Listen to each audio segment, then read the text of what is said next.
নমস্কার, ময়দান স্পোর্টসে আপনাদের সকলকে একবার স্বাগত। আপনাদের সঙ্গে রয়েছি আমি সুকন্যা। আইএসএল এ পরপর দুটি ম্যাচ জিতলেও ইস্টবেঙ্গলের থেকে গোল পার্থক্যে পিছিয়ে মোহনবাগান। ইস্টবেঙ্গলের নাম না করে কটাক্ষ বাগান কর্তাদের। আর গোল পার্থক্যে পিছিয়ে থাকা নিয়ে কি বলছেন মোহনবাগান অধিনায়ক শুভাশিস বসু? চলুন জেনে নেওয়া যাক ফুটবলের লড়াইয়ে।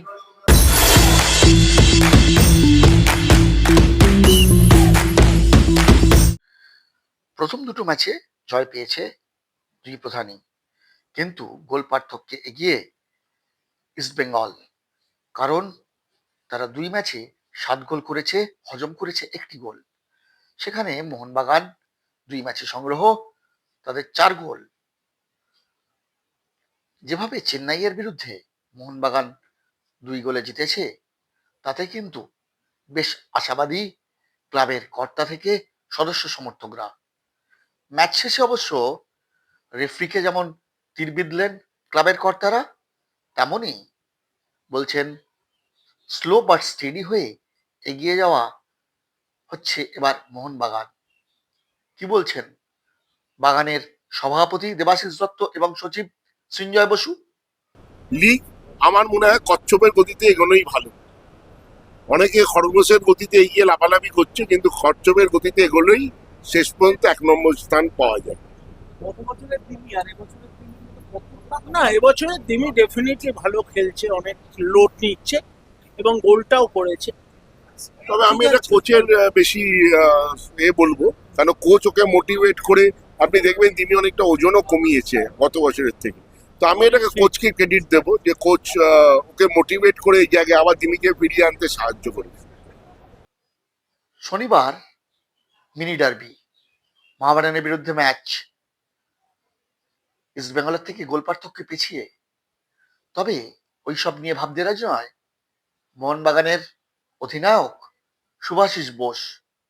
ম্যাচ শেষে কি বললেন তিনি? এখন এটাই লক্ষ্য আমাদের যে আমরা ম্যাচগুলো জিতি এবং বেশি চান্সেস ক্রিয়েট করতে পারি এবং বেশি কনভার্টও করতে পারি, গোল করতে পারি। অবভিয়াসলি কোন টিম চাইবে না গোল করার জন্য, বাট স্পেশালি আমরা গোল না কনসিড করে যাতে ম্যাচগুলো জিততে পারি, এটাই আমাদের টার্গেট থাকবে। অনেকদিন পর আবার গোলে ফিরলেন দিমি, আর তাই দিমিকে ঘিরে উচ্ছ্বাস সর্বত্র। দিমি নিজে কি বলছেন, আর বাগানের হেড স্যার প্রথম 2 ম্যাচে জয়ের পর কতটা আশাবাদী তিনি, কি বলছেন তারা? I am very happy with the performance of the team, especially in the second half. It's true we had chances to score more goals, and we need to be more clinical about this, because finally, as I told you in the previous press conference, maybe it could be a crucial at the end of the season, the goal difference. But I am happy. I am happy because the most important thing is to generate chances. And I am sure with the level of the players I have, we are going to score more goals, no, in the next games if we have the opportunity. Today, day for the players did was amazing, and I am happy with the result and also with the performance, especially in the second half. Players like Apuya or Tapa, you don't need foreign players in this position, is my opinion. And with all of respect to the opponents, Apuya and Tapa, they are better than some foreign players in the league.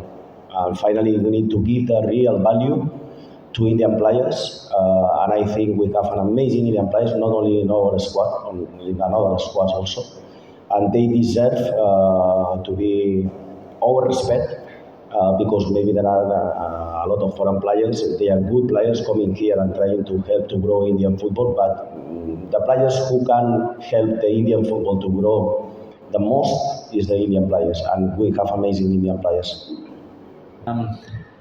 Libero is here for coach. Coach is here for both. I don't know. Look, I'm happy that I scored. Overall, I think it was a good team performance. We stuck to our game plan. I think we're playing much better football. And yeah, look, like I said, I'm happy that I scored. Of course, I'm always about giving to the fans. They come here to get joy, and of course, when I score, I show passion for the fans. This is part of life. Life is all ups and downs. Everything is for a reason, and you just gotta keep going. It's a never give up attitude. You know, in football and in life, it's the same. Nothing is perfect, and when things are good, enjoy it.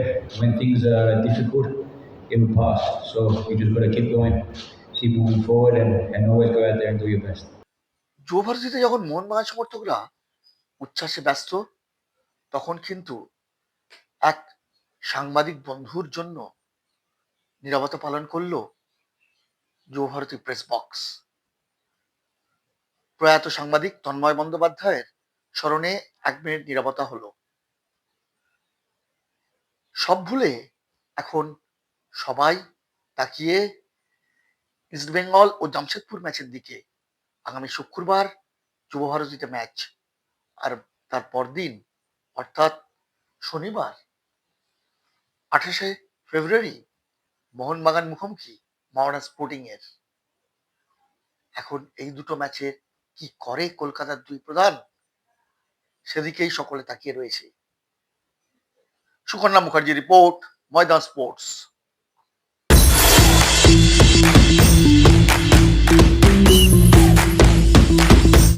সাতঘড়ায় football উৎসব সহ ময়দানের আনাচে কানাচে ছড়িয়ে ছিটিয়ে থাকা অন্য সব খবর দেখে নিতেই আমরা চোখ রাখবো ময়দানে কিচির মিচিরে।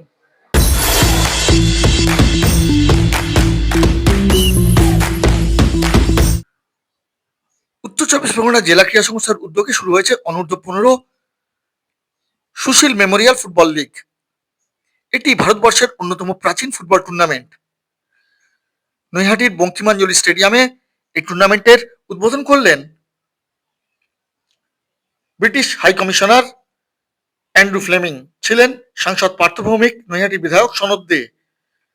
এছাড়াও ফুটবলারদের মধ্যে উপস্থিত ছিলেন প্রাক্তন ফুটবলার স্বপন সেনগুপ্ত, রঞ্জিত মুখার্জি থেকে মোহাম্মদ রফিক। ছিলেন জেলা ক্রীড়া সংস্থার সম্পাদক নবাব ভট্টাচার্য। কেন এই ফুটবল টুর্নামেন্টের আয়োজন জানালেন উত্তর চব্বিশ পরগনা জেলা ক্রীড়া সংস্থার সম্পাদক নবাব ভট্টাচার্য। তো আমরা চাইছি যে এখান থেকে যেন আমরা অন্তত 50টা ভালো প্লেয়ার বেছে নিতে পারি, তাদেরকে আগামী দিনে জেলার থেকে প্র্যাকটিস করানো হবে। আইএফএল লিগেও দরকার হলে খেলানোর একটা ব্যবস্থা করা হবে, ওই এজ গ্রুপের ছেলেরা যাতে একসাথে খেলতে পারে। এরকম কিছু পরিকল্পনা আছে যাতে আমাদের জেলা থেকে ভালো প্লেয়ার উঠে আসে, জেলা থেকে যাতে বেঙ্গল খেলতে পারে, জেলা থেকে যাতে ইন্ডিয়া খেলতে পারে। এই স্বপ্ন নিয়ে এই টুর্নামেন্টটা ভালো করে করা, আগামী দিনে আরো ভালো করে করার চেষ্টা হবে।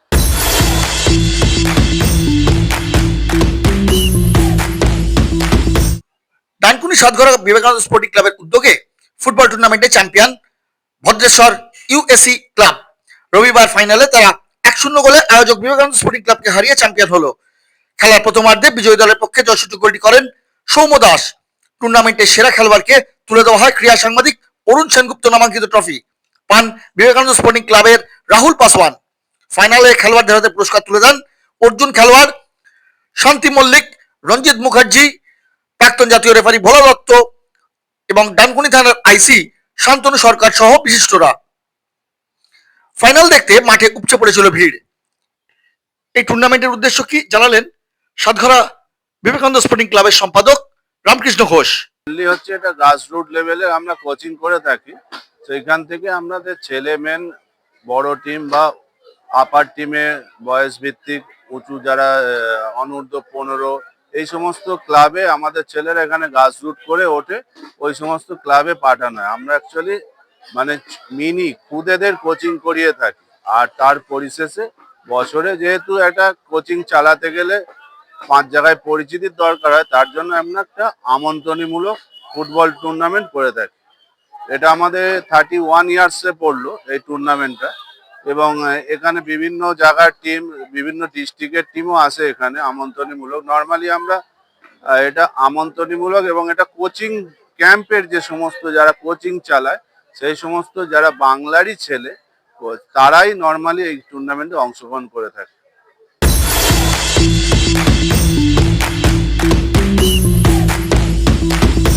ভিডিওটা ভালো লাগলে লাইক করুন, শেয়ার করুন, আপনাদের মতামত কমেন্ট করে জানান, চ্যানেলটিকে সাবস্ক্রাইব করুন এবং পাশে থাকা বেল আইকনটাকে প্রেস করে দিন। দেখা হবে আবার পরের ভিডিওতে।